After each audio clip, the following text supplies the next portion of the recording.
Kenapa hidup lo selalu sial terus dan kenapa selalu ada orang-orang kaya yang bertumbuh setiap harinya, bahkan setiap tahun mereka selalu makin kaya dan lu bilang mereka itu kaya hoki. Padahal sebenarnya keberuntungan itu diciptakan dan ini ialah beberapa teknik yang gue aplikasikan dari banyak triliuner di luar sana yang gue pelajari dari gue di titik terendah hingga gue titik ini, dan gue berhasil menjadi seorang Willy yang sekarang. Karena apa? Karena gue belajar dari orang yang terbaik di bidangnya. Kali ini gue akan membedah apa yang gue lakukan, apa yang gue pelajari dari para triliuner hingga gue bisa menjadi Willy yang sekarang. Karena gue percaya hoki itu diciptakan, bukan datang dengan sendirinya.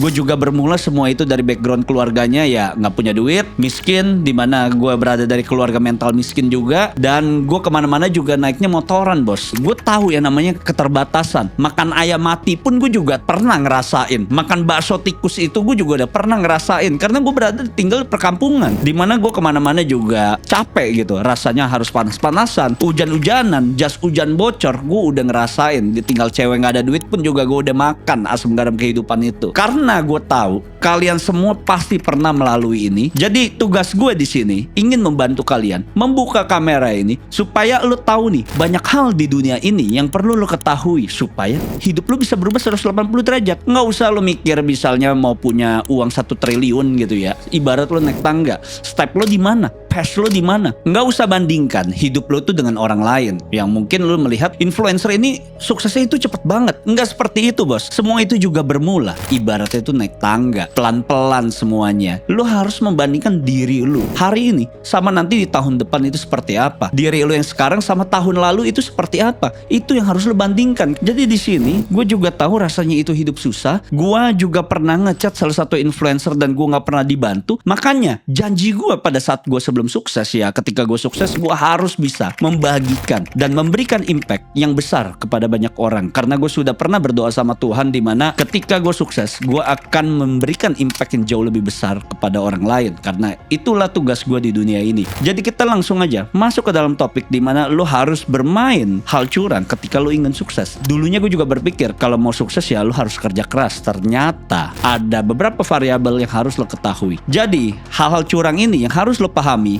bukan hal curang yang sesuatu negatif, tapi hal curang di mana lo harus memulai jauh lebih dulu dibanding orang lain. Poin pertama, ketika lo ingin sukses, lo harus sukses tuh semudah mungkin. Dimana pada saat gue sekolah, gue tuh juga sudah bermimpi kalau gue harus sukses karena gue merasakan yang namanya keterbatasan. Gue ngelihat temen gue punya handphone duluan, orang tua gue nggak sanggup beliin. Temen gue bisa dijemput orang tua yang naik mobil, gue itu nggak bisa naik mobil. Mau kemana-mana, mau ke kondangan, gue harus jemput bajai itu ke dalam perkampungan gitu bos. Gue ada cerita sedikit dimana gue itu pengen ke kondangan sama keluarga gue harus manggil bajai gitu. Gue itu harus manggil bajai itu keluar jalan raya sampai akhirnya bajai itu ada di daerah perkampungan di depan rumah gua. Ya seperti itulah yang namanya kehidupan dimana lu tidak bisa memaksakan juga karena banyak rasa kemuakan dan keterbatasan di saat itu. Gue itu harus berubah dan merubah kehidupan gue 180 derajat. Karena rasa pahit itu, makanya kalian harus mendengar hal ini dimana kalau lu mau sukses, lu harus mulai semudah mungkin. Dari zamannya sekolah sampai pada akhirnya gue kuliah, gue memutuskan pengen memulai bisnis menjadi seorang pengusaha. Ternyata selama 5 tahun gue itu gagal dan akhirnya tahun ke-6 gue ketemu Meta Ads. Pada saat lulus kuliah temen gue berpikir habis lulus kuliah mending kerja aja sama orang karena lebih pasti dapat gajinya juga lumayan menjadi seorang desainer, dan gue tidak tertarik sama sekali ketika gue ingin bekerja. Tapi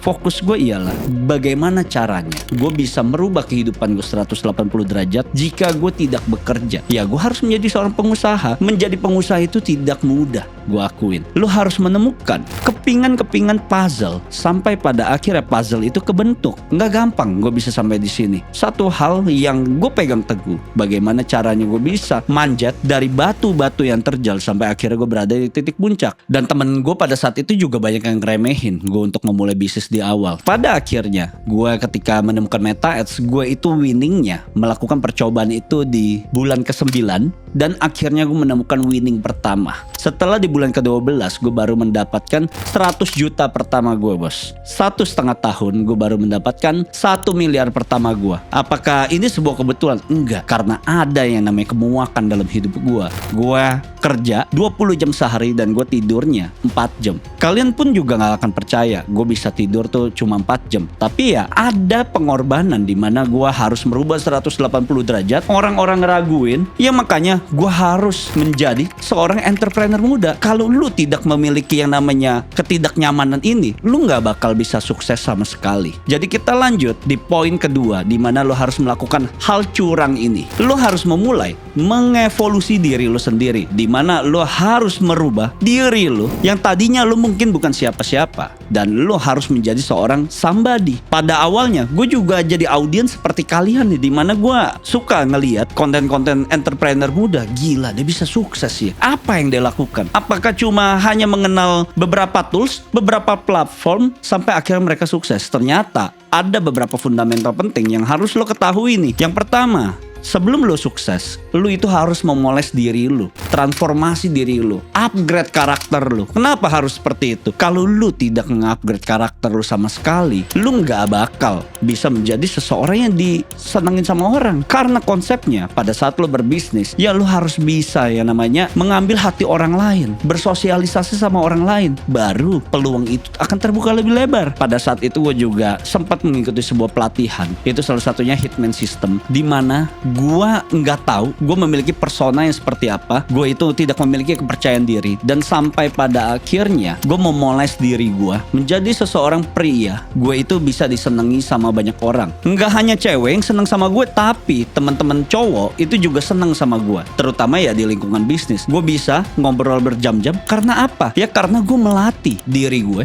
hingga memiliki karakter itu yang benar-benar menjadi high value man. Jadi bukan hanya sekedar lo mempelajari sebuah platform, lu mempelajari meta ad, lu mempelajari apapun, percuma bos kalau lu cuma jago tapi personal lu itu sampah. Nah makanya banyak hal di dunia ini di mana gue punya komitmen, di mana gue tahu diri gue tuh loser, gue itu sampah. Di sekolah pun gue juga nggak pernah dianggap sama teman gue. Keberadaan gue itu ibaratnya kayak bayangan, di mana kalau gue bisa nongkrong, gue cuma diem aja sama teman gue. Gue cuma numpang senyum-senyum ketawa dong, padahal apa? Keberadaan gue itu nggak dianggap. Dan di saat itu gue berpikir, gimana caranya gue merubah kehidupan gue satu persatu sampai pada akhirnya gue bisa sampai di sini. Ya salah satunya gue merubah karakter gue. Gue yang tadinya cuma jadi anak pendiam ya, sampai pada akhirnya gue bisa ngobrol di depan kamera. Jadi kalian bayangin ya, kalau gue bisa ngobrol di depan kamera gini, bagaimana caranya di off cam itu gue bisa ngobrol? Itu jauh lebih gila lagi kalau kalian mengenal gue. Gue sempat bisa nongkrong sama temen gue itu sampai jam 7 pagi dari jam 10 malam. Kenapa bisa seperti itu? Karena gue bisa menjadi seseorang yang asik sama teman-teman gue. Sampai akhirnya waktu aja itu nggak berasa. Lu coba ngobrol sama orang itu bisa tahan sama lu berapa lama. Jangan ngomongin sama teman deket lu, tapi lu sama orang asing, dia bisa bertahan gak ngobrol sama lu? Kalau nggak bisa, artinya ada sesuatu yang harus lo poles. Kenali diri lu, bedah diri lu. Sampai hari ini pun gue juga tetap kok masih terus poles diri gue. Gimana caranya gue bisa mendevelop diri gue setiap tahun menjadi seorang Willy yang menjadi lebih baik. Karena gue percaya ketika lu merevolusi diri lu, bukan cuma awal tahun lo revolusi, tiba-tiba nanti di hari ke-360 lo itu gak berubah sama sekali. Karena apa? Lo itu gak punya goals. Cowok itu harus punya goals. Sama seperti ketika lo berbisnis, tiap tahun lo mau achieve apa. Bukan hanya sekedar omset yang lo perhatiin. Karena dalam hidup ini yang harus lo balap itu bukan temen lo, tapi diri lo sendiri. Progresnya yang harus lo perhatikan. Jadi yang nomor 3 ini lo harus ketahui, dimana gue bisa sampai di titik ini bukan hanya kebetulan, tapi karena gue bisa melihat apa yang orang itu gak lihat. Salah satunya ketika gue masuk ke digital product, dimana gue sampai rela all in nutup bisnis gue, omsetnya puluhan miliar. Kenapa gue bisa seyakin itu sama produk digital? Jadi banyak teman-teman juga nih yang nanya ke gue di DM, seberapa yakin lu di produk digital ini? Apakah bisa panjang? Kenapa enggak? Sekarang lu mau pesan makanan aja lu harus dari Shopee kan, lu harus pesannya dari GoFood kan. Kenapa bisa seperti itu? Lu masih ragu gitu sama produk digital? Lu aja rebahan terus makanan bisa sampai depan rumah lu. Orang tolol makanya yang kalau gue bilang orang masih ragu sama produk digital. Ini masih step awal dan gue bisa rela menutup bisnis gue. Kenapa? Karena pada saat di bulan pertama gue main itu gue nggak pernah boncos sama sekali. Gue langsung profit 500 juta satu bulan. Kenapa bisa seperti itu? Ya karena gue riset dulu sebelum gue mulai beberapa bulan sampai pada akhir gue ketemu produk digital itu. Dan gue sangat yakin pada saat tahun 2023 ini gue mikir kalau gue mau kaya gue harus menemukan bisnis model yang tepat. Ya sekarang sudah terbukti, dimana pada saat tahun 2023 temen gue nanya, lu lagi jalan bisnis apa bro? Gue bilang produk digital. Dia sambil makan dia cuekin gue. Oh gitu. Sekarang temen gue yang ngeraguin gue itu juga ikutan main. Karena apa? Produk fisiknya itu juga bangkrut. Dia sekarang main kok produk digital. Kenapa dia bisa skeptis itu? Karena sesuatu itu baru. Semua orang juga akan ngeraguin kalau misalnya lu masih berprogres. Tapi ketika lu udah cuan banyak, mereka baru nanya, lu mainnya kayak gimana sih bro? Lu jalaninnya kayak gimana sih bro? Kok duit lu makin banyak ya? Gue perhatiin tiap tahun nih. Ya jelas, makanya kalau lu mau makin sukses, lu harus bisa melihat yang namanya momentum. Dan gue merasa sekarang ialah momentum yang tepat untuk lo memulai produk digital itu sendiri. Jadi tahun 2023 masih banyak orang skeptis, apaan sih? Emang seberapa cuan lo? Seberapa banyak yang tahu lo? Sekarang orang-orang pada ikut-ikutan gue main produk digital. Duit mereka juga gak seberapa gitu ya. Nah karena gue sudah mulai panen ketika gue mulai. Mereka baru mulai sekarang. Ya jelas lah, gamenya itu berbeda. Makanya gue selalu merubah cara bermain gue setiap tahun, dan member-member digital conversion juga udah tahu apa yang gue ubah sampai akhirnya mereka juga masih konsisten profitnya. Jadi kalau lu ngomong digital marketer paling jago di digital product, ya Willy Wang gitu. Lu coba cari orang yang lebih jago daripada gue. Coba kita head to head aja. Gue nggak hanya menguasai digital marketing, gue menguasai pikiran bawah sadar manusia juga. Jadi lu nggak bisa bandingin gue sama orang lain karena gue udah belajar banyak hal di luar Meta Ads itu sendiri. Wajar bos kalau produk digital ya gue paling jago. Kalau mereka paling jago, buktiin aja sportcarnya apa. Bisa lebih 911 gak? Kalau bisa belum bisa, gak usah ngaku-ngaku paling jago. Apalagi mentor-mentor lo tuh cuma punya mobil butut, tiba-tiba mereka ngaku-ngaku bisa hasilin ratusan juta. Ganti mobilnya dulu aja bos. Karena gue gak percaya kalau misalnya ada orang bilang gue bisa beli Ferrari, tapi gue gak mau aja orang mau liatnya gue maunya orang lihat otak gue. Coba aja lo beli dulu. Jadi ibaratnya lo beli, habis itu lo jual lagi juga gak apa-apa. Yang penting buktiin kalau lu sanggup beli, udah gitu aja. Sekarang kalau misalnya lu mau beli nggak sanggup, jangan ngomong kayak begitu lah bos. Poin keempat yang nggak kalah penting, lu harus memahami yang namanya leverage. Lu jangan pernah bekerja sendirian. Oke lah, ketika lu memulai sebuah bisnis, lu bekerja sendirian, lu pahamin workflow kerjanya, lu pahamin framework kerjanya itu seperti apa, sampai pada akhirnya ketika bisnis lu makin gede, lu jangan pernah kerja itu sendirian. Lu mau ngurusin A, I, U, E, O itu A sampai Z itu semua sendirian. Kapan lu suksesnya? Karena gue tidak pernah melihat orang sukses itu tidak memiliki tim. Gue mau bikin YouTube ini, gue juga nggak bisa yang namanya nge-shoot sendiri, ngedit sendiri, habis itu gue upload gitu. Nggak bisa. Gue juga membutuhkan tim. Makanya ada videographer, makanya ada editor. Semuanya itu harus saling membantu. Dimana lu harus bisa nge-build tim. Awalnya pada saat gue bermain produk fisik, gue itu semua kerjain sendiri. Gue CSing, gue packing, gue kirim ke JNE, gue atur pembukuan sendiri, gue order stok sendiri, gue update stok sendiri. Semuanya itu gue kerjain sendiri. Jadi lu bisa bayangin, wajar kalau gue kerja itu 20 jam sehari. Dan di saat itu gue juga mikir, omset mentok nih kenapa ya? Karena nggak ada yang ngebantu gue. Pada saat akhirnya ada tim yang membantu gue, omset gue itu naiknya gila-gilaan. Jadi wajar semuanya itu ketika kalian mau mulai dari nol, kerjalah sendiri sampai pada akhirnya lu udah gak sanggup, lo hire orang, lo ajak orang untuk berpartner sama lo, itu juga bisa. Kerjalah semua itu bareng-bareng. Karena yang namanya rezeki jangan lo ngambil 100%, bagi-bagi gitu ke orang. Sampai pada akhirnya ya kalau cuan ya bareng-bareng. Jangan lo makan semua sendiri, lo gak akan bisa gede. Percuma kalau misalnya omset lo itu 100 juta, profit lo itu 50 juta, cuannya itu lo gak makan semua. Lo mau omset 1 miliar, sebaiknya ya lu bagi-bagi ke orang. Gue punya tim juga ada yang udah bisa beli rumah. Kenapa? Ya karena cuan itu bagi-bagi, bos. Makanya gue bisa sampai di sini karena gue nggak sendirian. Gue ada orang yang bisa membantu gue sampai gue bisa di titik ini. Ini poin kelima yang harus lo ketahui. Kenapa gue bisa sampai di sini? Karena gue memulai duluan pada saat personal branding itu belum sebesar sekarang. Orang belum ngonten, gue udah ngonten. Walaupun gue akuin konten gue itu dulu biasa-biasa aja, follower juga nggak seberapa, tapi gue bisa memberikan impact kepada banyak orang di mana mereka belum bisa menghasilkan uang sama sekali. Ketika mereka bergabung di course gue, sampai akhirnya bisa beli tanah 1000 meter, bisa beliin mobil buat keluarganya. Kenapa bisa seperti itu? Ya fokus gue bukan besar di follower, fokus gue bisa memberikan impact sebanyak mungkin. Semakin banyak orang yang bisa merubah kehidupannya 180 derajat, gue senang sekali ketika melihat member-member gue itu bisa sukses, bisa menjadi tulang punggung keluarga, mendapatkan ratusan juta bahkan miliaran. Ya karena gue memberikan materi-materi yang gue lakukan. Gue gak peduli mau follower lu 100 ribu kalau impact lo kecil. Gue mending follower gue 10 ribu tapi impact gue besar buat orang. Gue bisa menjadi berkat buat banyak orang. Apa yang gue dapatkan setelah itu? Ya gue makin dipercaya sama orang.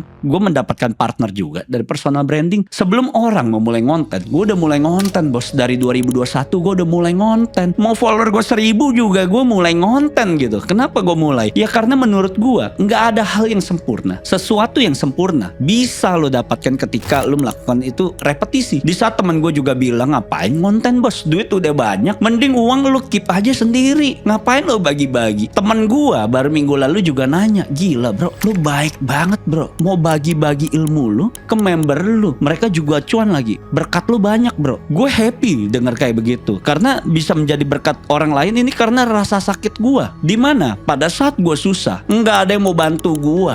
Hal itu mendorong gue harus menjadi seseorang bisa menjadi berkat buat orang lain. Bagaimana caranya menjadi berkat? Gue harus kaya, gue harus bisa dikenal, baru orang bisa mengakui keberadaan gue. Kalau gue tidak memulai konten, mungkin hidup gue tidak seperti sekarang. Nggak ada orang yang percaya gue, tidak ada orang yang percaya integritas gue. Dan semua itu gue mulai juga pelan-pelan. Sempet juga gue vakum konten 1,5 tahun. Kenapa gue harus vakum konten? Karena ada sesuatu yang nggak bisa gue legasikan ke orang dan harus gue selesaikan. Ya salah satu digital product. Dan gue muncul di akhir 2024. Kenapa gue bisa muncul di 2024? Gue ingin membagikan sebuah opportunity kepada teman-teman semua yang akhirnya mereka semua bisa merasakan impact dari produk digital. Kalian bisa nanya ke teman-teman digital marketing juga, gue itu siapa di dunia digital marketing, dan sampai pada akhirnya gue bisa sampai di sini. Gue itu perjuangan seperti apa. Mungkin ada teman-teman dekat gue di niche digital marketing yang jalannya bareng-bareng. Mereka juga tahu perjuangan gue pada saat gue nggak ngonten seberapa besar sampai akhirnya gue bisa sampai di sini. Jadi apapun yang kalian lihat di sini, ini bukan hasil, tapi ini ialah hasil dari sebuah proses. Dimana gue melakukan sesuatu itu juga berdarah-darah, bos. Gue jalani digital marketer juga sudah 8 tahun. Wajar gak kalau gue punya sport car? Gue sangat fokus. Di saat teman-teman gue